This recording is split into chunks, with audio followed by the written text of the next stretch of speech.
अस्सलाम वालेकुम स्टूडेंट, कैसे हैं आप सब। उम्मीद करता हूँ खैरियत से होंगे।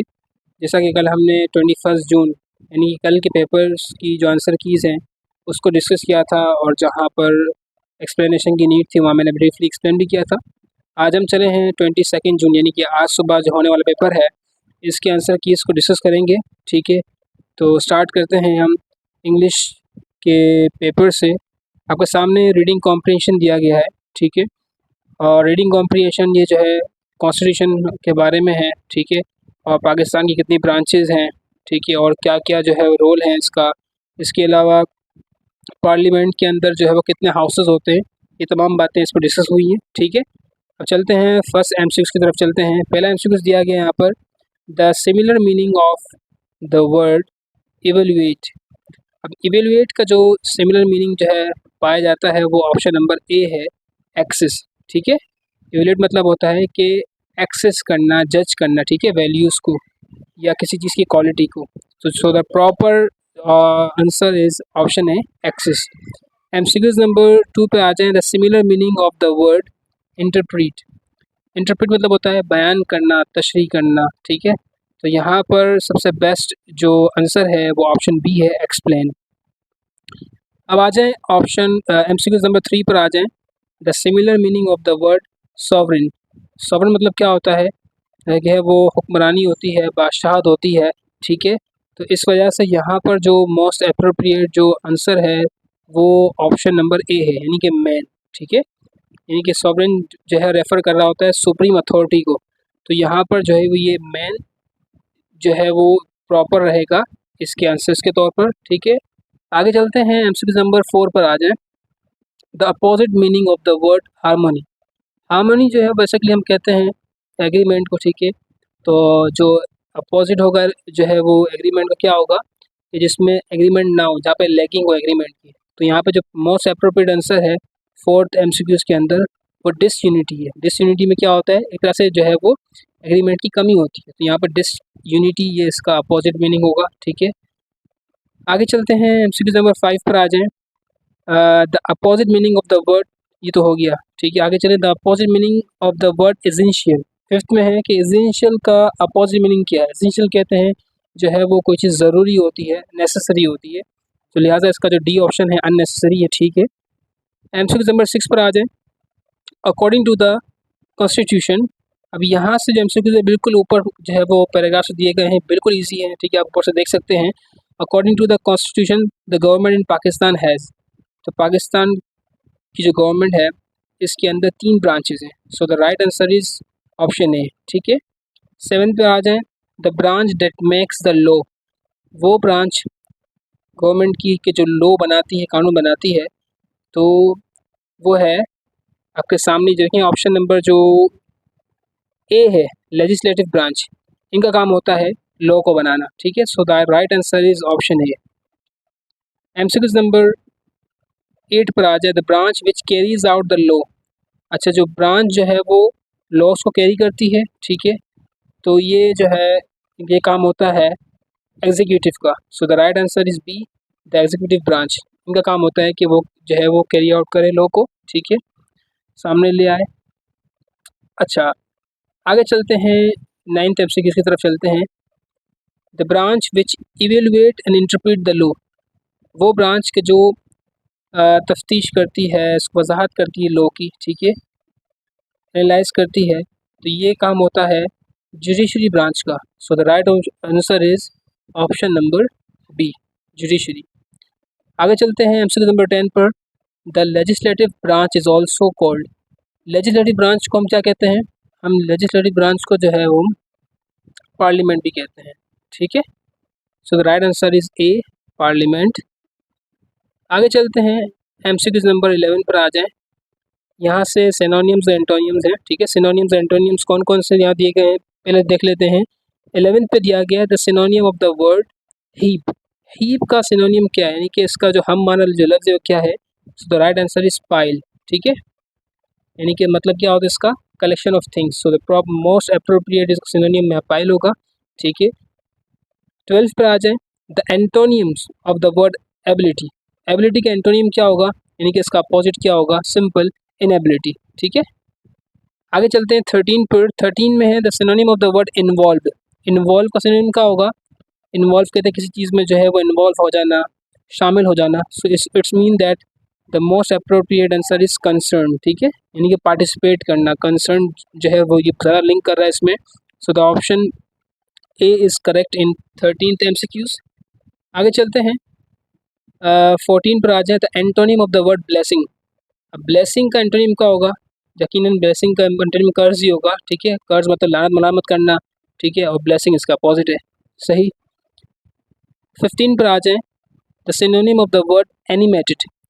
एनिमेटेड का जो है सिनोनिम क्या होता है, यानी कि हम हमारा लफ्ज़ क्या होता है? यानी फुल ऑफ लाइफ होना। ठीक है, और यहाँ पर जो राइट आंसर है वो है लिवली। ठीक है, लाइवली जो लास्ट आंसर है आपको देख सकते हैं ऑप्शन नंबर डी के अंदर है, ये इसका 15 का राइट आंसर है। 16 पर आ जाए। The antonym of the word expensive. Expensive का जो है एंटोनियम क्या होगा? सिंपल चीप होगा। ठीक है, एक्सपेंसिव महंगे को कहते हैं, चीप सस्ते को कहते हैं। 17 पर आ जाए। The सिनोनियम of the word ancestors. Ancestors कहते हैं आबा व अजदाद को। ठीक है, जो हमारे जो है वो ख़ानदान में जो बड़े होते हैं, गुजर चुके होते हैं, उन्हें कहते हैं।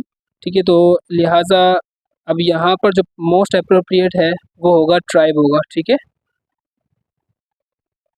क्योंकि पेरेंट्स जो है वो एंसेस्टर में नहीं आते, बल्कि पेरेंट्स से ऊपर का जो रिलेशन होता है वो एंसेस्टर में आता है। अब चूँकि ट्राइब से लिंक करते हैं एंसेस्टर्स, तो इस वजह से जो है वो मोस्ट अप्रोप्रिएट जो उसका सिनोनियम है वो ऑप्शन डी ट्राइब है। अब आगे चलते हैं MCQ नंबर 18 पर आ जाएं। The antonym of the word interrupted. Interrupted मतलब होता है कि मुदाखलत करना। ठीक है, तो यहाँ पर इसका जो प्रॉपर अपोजिट मीनिंग है वो यहाँ पर अलाउ आएगा। ठीक है, आगे सीखते हैं जो है वो the synonym of the word mingle. Mingle मतलब क्या होता है? कोई चीज़ मिक्स होना। ठीक है, मिलावा होना। तो यहाँ पर मोस्ट अप्रोप्रिएट आंसर है ऑप्शन ए मिक्स। ठीक है, ऑप्शन अच्छा आगे MCQ 20 पर आ जाएं। The antonym of the word divine. Divine का एंटोनियम क्या होता है? डिवाइन कहते हैं मुकद्दस को। कोई चीज़ जो है वो बहुत ही पाक होती है, मुकद्दस होती है। ठीक है, और इसको हम देख सकते हैं इस तौर पर कि हेवन, हेवनली कह लें। ठीक है, तो लिहाजा इस वजह से जो इसका जो अपोजिट मीनिंग यहाँ पे होगा वो यहाँ पे होगा अर्थली होगा। ठीक है, आगे चलते हैं 21 पर आ जाएं। यहाँ से 21 पर जो है वो स्पेलिंग चेकिंग है। जो स्पेलिंग करेक्ट है वो इसको जो है वो सही करना है। ठीक है, तो बिल्कुल इसमें जो ऑप्शन नंबर 21 है उसमें है कि कम्युनिकेट की प्रॉपर स्पेलिंग क्या है। सो यहाँ पर जो राइट आंसर है वो ऑप्शन बी है। इसमें बिल्कुल स्पेलिंग करेक्ट लिखी हुई है, COMMUNICATE। MCQ नंबर 22 पर आ जाएं। फेब्रुअरी की जो प्रॉपर स्पेलिंग है वो ऑप्शन नंबर सी में है, FEBRUARY। MCQ नंबर 23 पर आ जाएं। जो जूसी है उसकी करेक्ट स्पेलिंग है ऑप्शन नंबर बी। ठीक है, JUICY जूसी। MCQ नंबर 24 पर आ जाएं। Choose the correct spelled word disability. Disability की करेक्ट स्पेलिंग है DISABILITY। Option B is correct in 24 MCQs। 25 पर आ जाएं। Choose the correct spelled word curious. Curious की प्रॉपर स्पेलिंग है CURIOUS। So the option B is correct. ठीक है, 25 का भी ऑप्शन बी करेक्ट है। आगे आते हैं एरर डिटेक्शन पे आते हैं, क्या गलती इसमें है जुमलों में। पहले में आते हैं 26 पर आ जाएं। We made ourself tea and talked about good old days. यहाँ देख सकते हैं अवर के साथ सेल्फ लिखा हुआ है, SELF। हालांकि यहाँ पर ये बात याद रहे, अवर सेल्फ हो, देम सेल्फ हो, सब में SELVES सेल्व्स आता है। ठीक है, तो यहाँ पर जो है वो इनकरेक्ट है अवर सेल्फ। ठीक है, प्रॉपर होना चाहिए यहाँ पे जो है वो प्रोनाउन अवर सेल्व्स होना चाहिए था, तो ये मिस्टेक है ए के अंदर। So the A is right answer in 26। 27 पे आ जाए। He was thirsty so he drank many water. अब देखें यहाँ पर वो प्यासा था तो उसने जो है वो पानी पी लिया। अब यहाँ पर मैनी का वर्ड है तो पानी के साथ मैनी लगा नहीं सकते, क्योंकि पानी is water is not countable. ठीक है, इसलिए so option D is right in MCQ number 27। 28 पर आ जाएं, I have studied Japanese before I went to study in Japan. अभी देखिए यहाँ पर जो मिस्टेक है वो मिस्टेक है आपकी ऑप्शन ए में, क्योंकि यहाँ पर देखिए पास्ट सिंपल के साथ प्रेजेंट परफेक्ट लिखा हुआ है, हालांकि पास्ट सिंपल के साथ पास्ट परफेक्ट आता है। ठीक है, तो ज़्यादा पास्ट में होता है वो पास्ट परफेक्ट में फॉल करता है, जो है वो कम पास्ट में होता है वो पास्ट सिंपल में आता है। ठीक है, तो द रूल इज़ यहाँ पर जो रूल है वो ब्रेक हो रहा है, तो लिहाजा यहाँ ऑप्शन ए यहाँ पे हैव की जगह हेड आना चाहिए था। सो ऑप्शन ए इज़ करेक्ट। ठीक है, ये मिस्टेक है इसमें। 29 पे आ जाएँ, the workers in this factory receive their weekly pennies every Thursday. तो वर्कर्स जो है वो फैक्ट्री में रिसीव करते हैं अपनी जो है वो वीकली पेनेस, हालांकि पेनेस नहीं होता, पेमेंट होता है। So the option D is correct. ठीक है, सो ये जो राइट ऑप्शन डी है इसमें मिस्टेक है। ठीक है, ऑप्शन डी करेक्ट होगा आपका। आगे आ जाए 30 पर, houses shaked like leaves when the earthquake hit the region. घर जो है वो हिलते हैं। ठीक है, सही। तब देखिए यहाँ पर अगर देखा जाए तो houses shaked like leaves when the earthquake hit the region. अब यहाँ पे शेक्ड लिखा हुआ है, अगर यहाँ पे पास्ट फॉर्म इस्तेमाल भी करनी है तो शूक आएगा। ठीक है, शेक की जो है सेकंड फॉर्म शेक्ड नहीं आती बल्कि शूक आती है, सो लिहाजा ये मिस्टेक इसमें है। ठीक है, so the option A is correct. ठीक है, ये फाइंड आउट कर दिया हमने एरर सारे। अब आगे आते हैं प्रीपोजिशंस पर आते हैं जी। अब पहले जुमले पे आ जाए, 31 पर आ जाए, they stopped outside the park dish buy some ice cream. So the right answer is to. ठीक है, यहाँ पे जो है टू इंडिकेट कर रहा है पर्पस को। ठीक है, कि भाई क्यों रुका है, आइसक्रीम खरीदने के लिए। So the right appropriate preposition in the 31st MCQ is option B to. 32 पे आ जाए, the rest of the class listen carefully and gave suggestions dish improving the plan. अब यहाँ पर सजेशंस दी गई हैं प्लान को इम्प्रूव करने के लिए। ठीक है, तो यहाँ पर जो मोस्ट अप्रोप्रिएट 32 में है वो 4 आएगा। ठीक है, कि 4 भी इस्तेमाल होता है पर्पस को इंडिकेट करने के लिए। ठीक है, और सजेशन को इम्प्रूव करने के लिए यहाँ पर 4 ही ठीक रहेगा। So option C is correct in 32 MCQs। 33 पर आ जाए, अलमीर एंड इर्तिज़ा डिसाइडेड देश go to the nearby forest देश to enjoy the natural beauty. अब यहाँ पर दोनों जगह पर अप्रोप्रिएट है वो 2 ही है। So the option A is correct. ठीक है, क्योंकि दोनों एक्शंस जो है वो उसको चाहिए, रिक्वायर है 2। ठीक है, तो यहाँ पर ऑप्शन ए इज़ करेक्ट। 34 पर आ जाए, we are going to deal देश the challenges we are facing in learning English. तो यहाँ पर जो है प्रॉपर रहेगा विद। ठीक है, ऑप्शन बी इज़ करेक्ट। ठीक है, यहाँ पर डील विद मतलब होता है कि चैलेंज को हैंडल करना, तो यहाँ पे जो है वो विद ही प्रॉपर रहेगा। 35 पर आ जाएं, we are having a social service week देश स्कूल।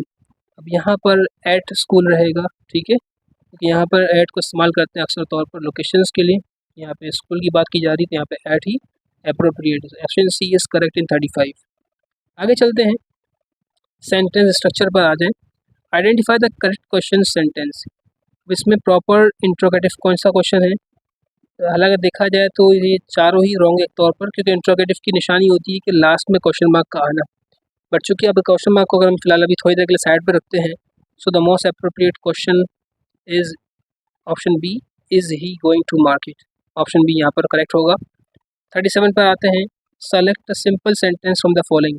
अब सिंपल सेंटेंस कौन सा है इनमें से, अगर आप फोकस करें, so I stayed home, option C is correct. बाकी तमाम जो है वो सिंपल सेंटेंस नहीं है। ठीक है, तो लिहाजा सिंपल सेंटेंस वाला जो आंसर है उसमें ऑप्शन सी करेक्ट होगा 37 में। आगे चलते हैं, 38 पर आ जाए, ये भी सेंटेंस स्ट्रक्चर से रिलेट करते हैं MCQs। अच्छा, सलमा लव्स, पहले ऊपर लिखा हुआ है select the correct subject in the following sentence.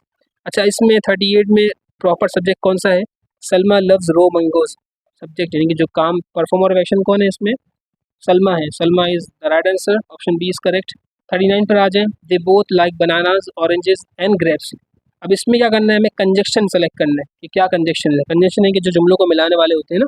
ठीक है, तो यहाँ पर इस जुमले में एंड दिया हुआ है, ठीक है, और एंड जो है वो ऑप्शन सी में है, तो ऑप्शन सी इस जो है वो ठीक होगा आपका 39 MCQs का। 40 पर आ जाए, they talked about many childhood memories. तो यहाँ पर क्या करना है, वर्ब तलाश करना है, वर्ब यहाँ दिया हुआ है टॉक्ड, ठीक है। So the option D is correct in 40 MCQs। ये यहाँ पे इंग्लिश का पोर्शन एंड होगा। आगे चलते हैं मैथ के अंदर। मैथ में बेसिक अर्थमेटिक दिया हुआ है यहाँ पर, if A is equal to 2 4 6 8 10। अगर जो है वो ए के सेट में सारे 5 डिजिट दिए हुए हैं, तो कौन सा ठीक होगा ऑप्शन, ऑप्शन ए जो है वो करेक्ट होगा, क्योंकि 4 जो है जो डिजिट वो बिलोंग करता है ए से, ठीक है। 4 जो है 4 जो है वो क्या है, वो ए सेट का एलिमेंट है। सो लिहाजा जो फर्स्ट ऑप्शन ए है वो 41 का करेक्ट है। 42 में आ जाए, select the following numbers that are exactly divisible by 4। अब इन चारों में से कौन सा ऐसा नंबर है 4 से डिवाइड हो सकता है। सो आप अगर गौर करें बी, सी और डी को, इनके लास्ट लेटर्स यानी कि फर्स्ट यूनिट लेटर्स बता रहे हैं कि ये 4 से डिवाइड नहीं हो सकते प्रॉपर तरीके से। तो लिहाजा जो है वो जो पहला ऑप्शन है ए 2000 ये करेक्ट है, ये आराम से डिवाइड हो जाएगा 4 से, ठीक है। 43 पर आ जाएँ, if under root x is an integer the following statement must be true. अब कहते हैं कि अगर ये जो स्टेटमेंट दी हुई है, ठीक है, कौन सी स्टेटमेंट ठीक होगी अगर जो नंबर एक्स वो इंटीजर होगा।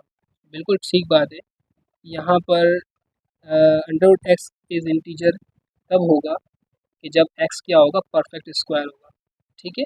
सो the right answer is C, x is a perfect square, ठीक है। आगे चलते हैं, नंबर 44 पर आ जाए। Rational number can always be written as. Rational number को जो है वो हम किस तरह लिख सकते हैं, बिल्कुल इसको हम जो है फ्रैक्शन में लिख सकते हैं, अ फ्रैक्शन ऑफ 2 इंटीजर्स। ये ऑप्शन ए बिल्कुल करेक्ट है, ठीक है, 44 का। आगे चलते हैं 45 पर आ जाए। अब z जो है पे देखिए मुख्तलिफ इंटीजर्स दिए हुए हैं, ठीक है, और आगे बोल रहे हैं कि जो नंबर दिया हुआ है ये किसका है। तो देखिए मैंने खुद पहले ही कह दिया इंटीजर्स, क्योंकि प्लस माइनस ये जो जो डिजिट के साथ साइंस होती हैं वो इंटीजर्स में आती हैं, ठीक है। बाकी जो ऑप्शंस में जो दिए गए हैं वो प्रॉपर नहीं है इसके लिए। So the right answer is option C, set of integers, ठीक है। 46 पर आ जाएं। अब देखें यहाँ पर लेफ़्ट साइड पे आपको सॉल्व करना है, ठीक है, तो राइट साइड पे आप खुद ही पता लगा लेंगे कि क्या नंबर आएगा। अगर आप देखें लेफ़्ट साइड पे सॉल्व करें, 10 को मल्टीप्लाई करेंगे आप जो है वो 6 से, तो 60 आ जाएगा। 60 को मल्टीप्लाई करें आप 15 से, तो जो है वो अराउंड 900 आएगा, ठीक है। अब 900 लेफ़्ट साइड पे आ गया है, तो आप खुद जो है वो देखें कि 10 के साथ क्या मल्टीप्लाई करेंगे कि 900 आ जाए राइट साइड पे भी। सो सिंपली 90 होगा वो। So option D is correct in 46 MCQs। 47 पे आ जाएँ। If C is equal to A B E F and D is equal to 2 4 8 10। अब बताएं कि इनमें जो कि हम इंटरसेक्शन करते हैं तो क्या होगा, कुछ भी नहीं आएगा, क्योंकि ए सी और डी में कुछ भी मैच नहीं कर रहा। सही। So the right answer is null set, option A is correct. 48 पर आ जाएं। तो यहाँ पर आप देख सकते हैं, अगर हम इसको सॉल्व करें, सिंप्लीफाई करें, अब देखें 9 9 4 4 अपोजिट डायरेक्शन में देख सकते हैं, इसको आप कैंसिल आउट कर देंगे तो -1 बचेगा। अब -1 को अगर मल्टीप्लाई करते हैं 2/3 से, तो क्या आएगा, -2/3 आएगा। So the option D is correct, ठीक है। सॉल्व को देख लीजिएगा, बहुत ही आसान दिया है 48 MCQs। 49 पर आ जाएँ।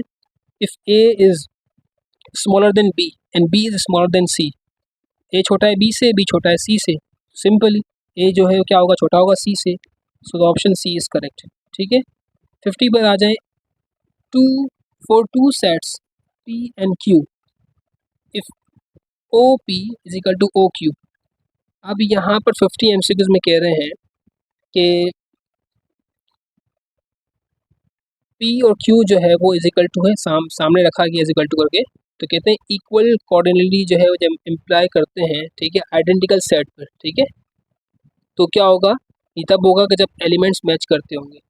सो the right answer is here P is equal to Q, option B is correct in 50 MCQs, ठीक है। आगे चलते हैं वर्ड प्रॉब्लम्स पर। 51 पर आ जाएं।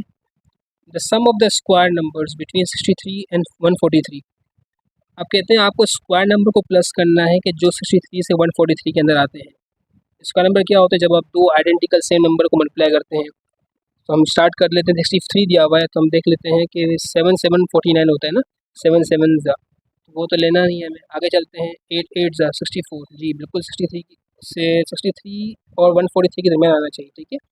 तो 64 आता है, 8 8 ज़ा, 9 9 ज़ा 81 आता है, 10 10 ज़ा 100 आता है, 11 11 ज़ा 121 आता है, ठीक है। तो यहाँ तक तो जो है वो आगे आगे 12 12 से 144 आता है, ये तो 143 से ऊपर जा रहा है। तो 4 स्क्वायर जो है परफेक्ट स्क्वायर आते हैं इनके दरमियान, इनको प्लस कर दें, आप सम अप कर दें तो क्या होगा, 64 81 100 और आपके साथ 121, ये चारों जब ऐड करेंगे तो 366 आएगा। So the right answer is option C. 52 पर आ जाएं, two angles are set to be non equal when they are, दो एंगल्स जो है वो नॉन इक्वल होंगे जब वो क्या होंगे, जब वो होंगे अल्टरनेट, ठीक है। कि नॉन इक्वल एंगल्स जो है वो अल्टरनेट एंगल्स होते हैं ज्योमेट्री में। सही ऑप्शन यहाँ पर बी करेक्ट है। The median of the observation, अब यहाँ नंबर्स दिए हुए आपको जो है उसका मीडियन निकालना है। ये बात याद है, मीडियन निकालने के लिए अनग्रुप डेटा है, इसको पहले अरेंज करें आप। देखिए 3 नंबर जो है वो 3 मरतबा रिपीट किए गए, 3 आपने 3 मरतबा लिख दिया, आपने 4 2 मरतबा दिए हुए हैं वो लिख दिया आपने, फिर 5 6 और 8 दिया हुआ है वो आपने बिल्कुल अरेंज कर दिया। तमाम नंबर को अरेंज कर लेंगे, फिर बीच के 2 नंबर आप सेलेक्ट करेंगे, क्योंकि ये नंबर्स जो है वो ऑड नंबर्स नहीं है, तो लिहाजा अगर ऑड नंबर होता तो बीच वाला नंबर क्या होता, मीडियन होता। अब चूँकि इवन नंबर है तो आपका जो है वो 4th और 5th नंबर जो होगा आपका, उसको जो है वो 8 नंबर्स है ना, अगर इसको हम काउंट करते हैं 1 2 3 4 5 6 7 8 8 नंबर है, तो इसमें जो है वो आपका दरमियान के जो 2 नंबर्स हैं आपके 4 और 5, इसको प्लस कर लें आप, ठीक है, और फिर डिवाइड कर दें 2 से, तो जो आपका आंसर आएगा वो जो है आपका मीडियन होगा। तो अरेंज करने के बाद जो है वो 4th और 5th प्लेस पर 4 आता है, तो 4 4 8 हो गए, 8 को डिवाइड किया 2 से आपने तो 4 आ गया। So the right answer is option B, ठीक है, 4। 54 पर आ जाएं, in coordinate geometry rise over run denotes, coordinate geometry के अंदर, ठीक है, बेसिकली जो स्लोप का फार्मूला है, ठीक है, राइज ओवर रन को बताना चाह रहे हैं कि स्लोप का जो फार्मूला वो क्या होता है, y2 minus y1 upon x2 minus x1। So the option D is correct in 54 MCQs। 55 पर आ जाएं, तो यहाँ पर दिया हुआ है कि two triangles having the same corresponding angles but different side lengths are set to be. अब ये बात याद रहे कि ट्राइंगल्स जो हैं जब सेम एंगल्स होंगे बट इनकी जो डिफरेंट साइजेस होंगी वो हमेशा सिमिलर होंगे, ठीक है। So the option C is correct in 55। Find x when x ratio 72 और फिर आगे जो है वो दिया हुआ है इज इक्वल टू 7 रेशियो 18, जिसको आप सब सॉल्व करेंगे, ठीक है। 72 को मल्टीप्लाई कर लें 7 से और x को मल्टीप्लाई कर लें 18 से, ठीक है। फिर जो आपका प्रोडक्ट आएगा 72 और 72 और 7 को मल्टीप्लाई करने के बाद उसको डिवाइड कर लें 18 से, तो आपका आंसर आ जाएगा जो है 28। So the right answer is C, 28 in 56 MCQs। आगे चलते हैं, 57 पर आ जाएं, तो यहाँ पर दिया हुआ है कि Sana brought a dress at a discount of 30% for 6300, the mark price of the dress would be. Sana ने ड्रेस खरीद लिया, ठीक है, 6300 ख़रीदा, ठीक है, 30% डिस्काउंट के बाद। अब बताएं कि उसकी मार्क प्राइस क्या होगी पूरे ड्रेस की, तो यानी कि हमें 30% जो है उसमें ऐड कर कर जो उसकी रकम बनेगी वो हमें लिखनी है, वो हमें फाइंड आउट करनी है इसमें। तो सिंपल तरीक़ेकार है, अब 30% तो ऑलरेडी जो है वो 6300 में से निकल चुकी है, तो 6300 बेसिकली क्या हो गया, ये 70% अमाउंट हो गई ना, तो हम कह सकते हैं कि 70% इज इक्वल टू 6300, ठीक है। फिर 70 अपॉन 100 भी लिख सकते हैं 70% की जगह पर, और जब हम फिर इसको जब 70 अपॉन 100 लिख दिया इज इक्वल टू 6300 लिख दिया, तो इसको सॉल्व कर लें, किससे सॉल्व करना है, 100 को आप राइट साइड मूव कर लें आप, ठीक है, मल्टीप्लाई करते हैं 6300 से, और जो आपका ऊपर जो है दिया हुआ था 70 वो डिवाइड हो जाएगा नीचे राइट साइड पर जाकर, तो उसको सॉल्व करेंगे तो आपका आंसर 9000 आ जाएगा। वेरी सिंपल है, ठीक है। 58 पे आ जाएं, Ahmed and Hasan have profit share in the ratio of 3:5। If the profit is 32,000 the share of Hasan. अब हसन का जो रेशियो यहाँ पे दिया हुआ है वो क्या दिया हुआ है, नाम के अतबार से देखें आप, सेकंड नंबर पर है तो यहाँ 5 रेशियो हसन का हो गया, तो 5 को डिवाइड कर दे सम ऑफ रेशियो से, सम ऑफ रेशियो क्या आएगा, 3 और 5 को प्लस कर दिया 8 आ गया, तो 5/8 आ गया, इसको मल्टीप्लाई कर दे 32 से तो आपके पास आंसर आ जाएगा 20,000। So the 20,000 B option is correct और ये हसन का शेयर है, ठीक है, इस प्रॉफिट्स में से। 59 पर आ जाएं। Ahmed invest 20,000 at the rate of 5% compound year, after 1 year he will have. अब अहमद ने इन्वेस्ट किया, ठीक है, 20,000 रुपये, और जो रेट है, ठीक है, वो 5% है इसका, ठीक है। तो अब 5% अगर निकाल लें 20,000 का तो ये आपका निकल आएगा 1,000 रुपये, ठीक है। अब साल के एंड में आप टोटल इसका अमाउंट कितनी बनेगी, 20,000 में से अगर जब 20,000 के अंदर 1,000 प्लस कर लें आप तो क्या हो गया, 21,000 बन गई, 21,000 बन गई। सो the option D is correct in 59 MCQs। 60 पे आ जाएँ। If the LCM of two numbers is 72, दो नंबर्स का LCM 72 है और HCF क्या वो 3 है, तो कहता है अगर एक नंबर 18 है so then second number will be, second number क्या होगा, तो इसको सॉल्व इस तरह करेंगे हम कि LCM को मल्टीप्लाई करेंगे HCF से। LCM कितना दिया हुआ है, 72 दिया हुआ है, 72 को मल्टीप्लाई कर देंगे 3 से, ठीक है, इज इक्वल टू लगा के फिर हम लिखेंगे 18 लिखेंगे, एक नंबर 18 है, और मल्टीप्लाई कर देंगे x से, और फिर इसको हम सॉल्व करेंगे जिस तरह आमतौर पर हम सॉल्व करते हैं, कैलकुलेशन करेंगे तो हमारे पास आंसर आ जाएगा 12, ठीक है। आप करके देख सकते हैं, 72 को मल्टीप्लाई करें 3 से, जो आंसर है आपका, तो राइट हैंड साइड पे देख सकते हैं आपका जो है वो 18 मल्टीप्लाई बाई एक्स होगा। 18 को मूव कर दें आप लेफ्ट साइड पर, ठीक है, जो उसका प्रोडक्ट आया हुआ होगा 72 को 3 से मल्टीप्लाई करने के बाद उससे डिवाइड कर दें 18 को, आपके पास 12 आ जाएगा, और ये आपका जो है वो आंसर है, ठीक है। अब आगे चलते हैं, जनरल नॉलेज की तरफ चलते हैं, ठीक है। Malam Jabba is a popular tourist destination in Pakistan. Malam Jabba ये एक मशहूर टूरिस्ट जो है वो डेस्टिनेशन है, मंजिल है, ठीक है, पाकिस्तान के अंदर। फॉर इट्स, किसके लिए इसको ये मशहूर है, ठीक है, स्काई जो है वो रिजॉर्ट की वजह से। So the option C is correct in 61। 62 पर आ जाएँ। The Mangla dam in Pakistan is located on the river. अब बताएं मांगला जो डैम है पाकिस्तान में कहाँ लोकेट करता है, ये झेलम रिवर पर लोकेट करता है। So the option B is correct, ठीक है। आगे चलते हैं, 63 पर आ जाएं।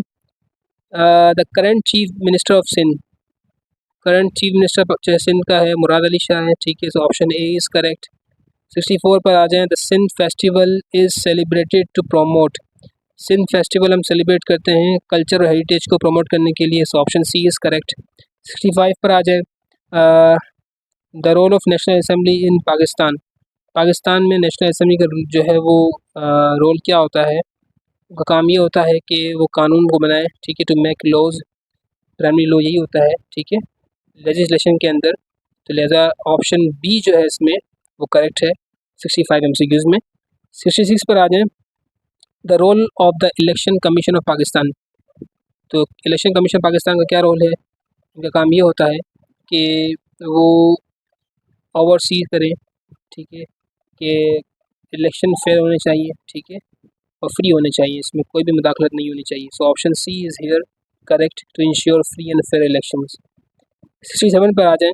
The purpose of the national accountability bureau, NAB का काम क्या होता है, करप्शन को जो है वो ठीक करना होता है, ठीक है, इन्वेस्टिगेट करना होता है करप्शन के केसेस को। So the option A is correct to combat corruption. 68 पर आ जाएं। Pakistan seeks financial assistance from the IMF in 2024, Pakistan ने जो है फाइनेंशियल असिस्टेंस यानी कि हेल्प मांगी थी, माली हेल्प मांगी थी IMF से 2024 के अंदर, ठीक है।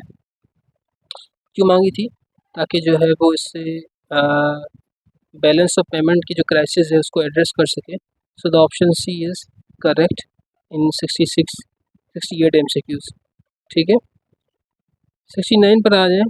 The first president of the United States का जो है पहला प्रेसिडेंट कौन था, right answer is George Washington, ठीक है।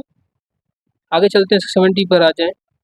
70 पर America was discovered in 1492 by, America को डिस्कवर किया था 1492 के अंदर, किसने, वो क्या था, क्रिस्टोफर कोलंबस ने किया था, ठीक है। तो the right answer is option B. 71 पर आ जाएं। The pyramid were build by, pyramid किसने बनाया था, वो बनाया था इजिप्शियन ने बनाया था। So the option C is correct. 72 पर आ जाएँ, the country that won the most FIFA world cup title. FIFA world cup title किस कंट्री ने ज़्यादा जीते हैं? So the right answer is Brazil. Brazil ने 5 मरतबा जीते हैं, ठीक है, इस वजह से Brazil is the right answer. 73 पर आ जाएँ, the green house effect influence global temperature because. Green house effect जो है वो इन्फ्लुएंस करती है ग्लोबल टेम्परेचर को, ठीक है। So the right answer is जी, greenhouse gases trap heat causing global warming. So the option D is correct, ठीक है। आगे चलते हैं एमसीक्यूज नंबर 74 पर। The primary function of the blood in the human body. Primary function क्या होता है खून का इंसानी जिस्म के अंदर? वो ये होता है कि to transport oxygen and nutrients. So option B is correct. 75 पर आ जाए, the plane stage in the air. जो है वो प्लेन हवा में स्टे करता है, ठीक है, किसकी मदद से? By using air downward creating lift. हवा को जो है नीचे की तरफ धकेलता है और अपने आप को लिफ्ट करता है हवा के अंदर, ठीक है। So the option A is correct जी। 76 पर आ जाए, यहाँ से एवरीडे साइंस के एमसीक्यूज हैं। मेलियस, इंकस एंड स्टेप्स, ये जो है वो किसके पार्ट है? ये 3 जो है वो बोन्स हैं, ठीक है। ये होती है हमारे मिडल एयर के अंदर होती है, ठीक है। तो इसलिए जो है वो राइट ऑप्शन यहाँ पे जो है 76 में है वो बी है, मिडल एयर। 77 में कहा गया है the correct passage way for sound vibration through the air. अब आपको बताना है कौन सा प्रॉपर पैसेज वे है, ठीक है, जो साउंड हमारे कानों में पहुँचती है। So the right answer is option B, pinna, air, eardrum, canal. जैसे कैनाल पहले होने चाहिए, एयरड्रम बाद में होना चाहिए, ठीक है। अब किसी में भी कैनाल पहले नहीं लिखा हुआ, सो इस वजह से जो है वो ऑप्शन बी यहाँ पर ठीक रहेगा, ठीक है। आगे चलते हैं 78 पर आ जाएं, the vessels that carry blood away from the heart. कौन से ऐसे वेसल्स हैं जो खून को हमारे हार्ट से जो है वो ले जाती है? ये काम आर्टरीज का होता है, ठीक है। So the right answer is option B, arteries. 79 पर आ जाएं, the plants need a transport system. Plant को ट्रांसपोर्ट सिस्टम चाहिए होता है, क्यों? ताकि वो मूव कर सके वाटर को, move water and minerals to different parts of the body. So option B is correct in 79। 80 पर आ जाएं, the scientist who is the known as the father of genetics. ये पिछली वीडियोज़ में मैंने डाला था ये एक्सक्यूज़, ठीक है। So the right answer is ग्रीगर Mendel, ठीक है। ये फादर ऑफ जेनेटिक्स के नाम से जो है वो मशहूर हैं और जाने जाते हैं। 81 पे आ जाएं, LLA and B control are traits in which the LLA mask the expression of LLB. In such case LLA is called। अभी देखिए ये MCQs भी जो है वो बायोलॉजी से रिलेट करता है, ठीक है। जो द डोमिनेंट LL जो होते हैं, ठीक है, जो मास्क करते हैं रिसेसिव ट्रेट्स को, वो कहलाते हैं डोमिनेंट L, ठीक है। So the right answer is C, dominant L। Neutron, आगे चलते हैं। न्यूट्रॉन ये केमिस्ट्री से रिलेट करता है MCQ से के। न्यूट्रॉन इज़, यहाँ पर जो राइट आंसर है वो होगा बी, न्यूट्रल। कि न्यूट्रॉन जो है उसके ऊपर कोई चार्ज नहीं होती ना, सो ये जो न्यूट्रल कहलाता है, तो ये ऑप्शन बी करेक्ट है 82 का। 83 में आ जाए, the mass of 1 mole of water H2O is equal to. जो 1 मोल ऑफ वाटर H2 है वो बराबर होता है 18 ग्राम की। So option B is correct, क्योंकि अगर हम उसकी केमिकल फॉर्मूले में जाते हैं तो H का जो है वो हाइड्रोजन का 1 और ऑक्सीजन के 16, तो अगर 2 को मल्टीप्लाई करते हैं क्योंकि हाइड्रोजन के 2 जो है वो एलिमेंट्स होते हैं, तो 2 वन ज़ा 2 आ गया और 16 ऑक्सीजन के प्लस कर दें, अब कितने हो गए? 18 हो गए। तो 18 ग्राम जो है वो मास होता है, ठीक है, मोलर मास होता है पानी का। आगे चलते हैं 84 पर आ जाएं, all of the following are organic compounds except. तमाम इसमें से ऑर्गेनिक कंपाउंड है सिवाय किसके? वाटर के। वाटर ऑर्गेनिक कंपाउंड नहीं है बल्कि क्या है? वाटर इनऑर्गेनिक है, सही। 85 पर आ जाए, the chemical equilibrium is best explain as follow. अब इनमें से कौन सा ऐसी स्टेटमेंट है जो केमिकल इक्विलिब्रियम को बिल्कुल बेस्ट एक्सप्लेन कर रही है? ऑप्शन सी इज़ करेक्ट, ठीक है। The reaction where forward and reverse rates are equal. जिस रिएक्शन में फॉरवर्ड और रिवर्स रेट बराबर होते हैं, ठीक है, तो उस वक्त जो है वो इक्विलिब्रियम पाया जाता है, ठीक है। So the option C is correct in this MCQ number 85। आगे चलते हैं 86 पर आ जाएं। इस्लामिया से लिंक करता है। The literal meaning of the Quran, Quran का मतलब क्या होता है? पढ़ना, to read. So the option D is correct. 87 पर आ जाएं। Surah al Qadr in the Quran is on the number. Surah al कदर जो है वो कुरान में कौन से नंबर की सूरत है, चैप्टर है? So the right answer is 97। ठीक है, ऑप्शन ए इज़ करेक्ट। 88 पर आ जाए। The marble that is use to build houses in mainly found from the rock called. आप कहते हैं मार्बल जो इस्तेमाल होते हैं घरों को तामीर करने के लिए, और ये पाए जाते हैं रॉक्स के अंदर। तो ये कौन से रॉक में पाए जाते हैं? So the right answer in MCQs number 88 is metamorphic rock. ठीक है, MCQ नंबर 89 पर आ जाएं। Victoria waterfall is the largest waterfall. ये कहाँ पर जो है वो वाटरफॉल जो है वो पाई जाती है? जो लार्जेस्ट वाटरफॉल है ये अफ्रीका में पाई जाती है। ठीक है, तो the right answer is option C, Africa. Africa के अंदर, जिम्बाब्वे के अंदर और ज़ैम्बिया के अंदर। ठीक है, आगे जो है 90 पर आते हैं हम। So the formed over millions of year due to the collision of Indian and Eurasian tectonic plates, the best example of fold mountain in Asia is the. अब कहते हैं कि जो इंडियन और यूरेशियन प्लेट्स के दरमियान जो कॉलिजन होता है, टकराव होता है, ठीक है, सो इससे जो है वो जो बनता है, ठीक है, वो कौन सा माउंटेन बनता है, कौन सा माउंटेन एग्जाम्पल है इसमें? सो the right answer is Himalayas. ठीक है, हिमालयास बना है इंडियन और यूरेशियन प्लेट्स के कॉलिजन से। ठीक है, so the right answer is option C. 91 पर आ जाएं। Which of the following is use for image editing. Image editing के लिए हम किसका इस्तेमाल करते हैं? सिंपल पेंट का इस्तेमाल करते हैं। Option A is correct. The very first step of a systematic process of problem solving. पहला स्टेप क्या होता है? ठीक है, सिस्टमेटिक प्रोसेस का प्रॉब्लम सॉल्विंग के अंदर वो होता है प्रॉब्लम को आइडेंटिफाई करना। So the option B is correct. 93 पर आ जाएं। Feature in Excel which automatically adds number in the selected cell. Automatically किस तरह ऐड हो जाते हैं नंबर्स एक्सेल के अंदर? वो ऑटो सम से होते हैं। ठीक है, so the option A is correct. Option 94 पर आ जाएं। When an algorithm breaks a problem into sub problems, solves a single sub problem and merge the solution. कि जब एल्गोरिथम वो बड़े प्रॉब्लम को सब छोटे छोटे प्रॉब्लम्स में जो है वो ब्रेक डाउन कर देता है और सॉल्व करता है। ठीक है, सिंगल सब प्रॉब्लम, नहीं कि एक सब प्रॉब्लम को, छोटे प्रॉब्लम को सॉल्व करता है, फिर इनके सॉल्यूशंस को मर्ज करता है, तो ये एल्गोरिथम कहलाता है divide and conquer algorithm. So the right answer is option number D in 94। सही, आगे आते हैं 95 पर आते हैं। ठीक है, in Microsoft Access it lets you enter and display data in customize format. Customize format के अंदर हमें माइक्रोसॉफ्ट एक्सेस जो है वो अलाउ करता है कि हम इंटर कर सकें और डिस्प्ले कर सकें डेटा को, वो है फॉर्म। ठीक है, so option B is correct. 96 पर आ जाए। Software use for editing and recording the digital audio is called. Digital audio को, ठीक है, रिकॉर्ड करने के लिए, एडिट करने के लिए जो सॉफ्टवेयर इस्तेमाल होता है उसका नाम है Audacity. Option A is correct. 97 पर आ जाएँ। The clock speed of a computer is measure. Computer की जो क्लॉक स्पीड है वो मेजर होती है किस में? गीगाहर्ट्ज़ में।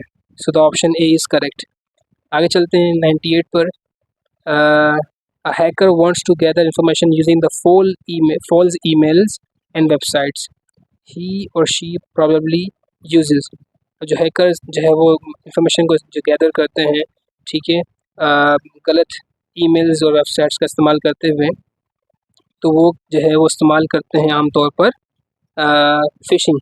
So the option C is correct. 99 पे है कि array is an example of. Array किसकी एग्जांपल है? बिल्कुल, एरे एग्जांपल है लीनियर डेटा स्ट्रक्चर की। So the option number A is correct.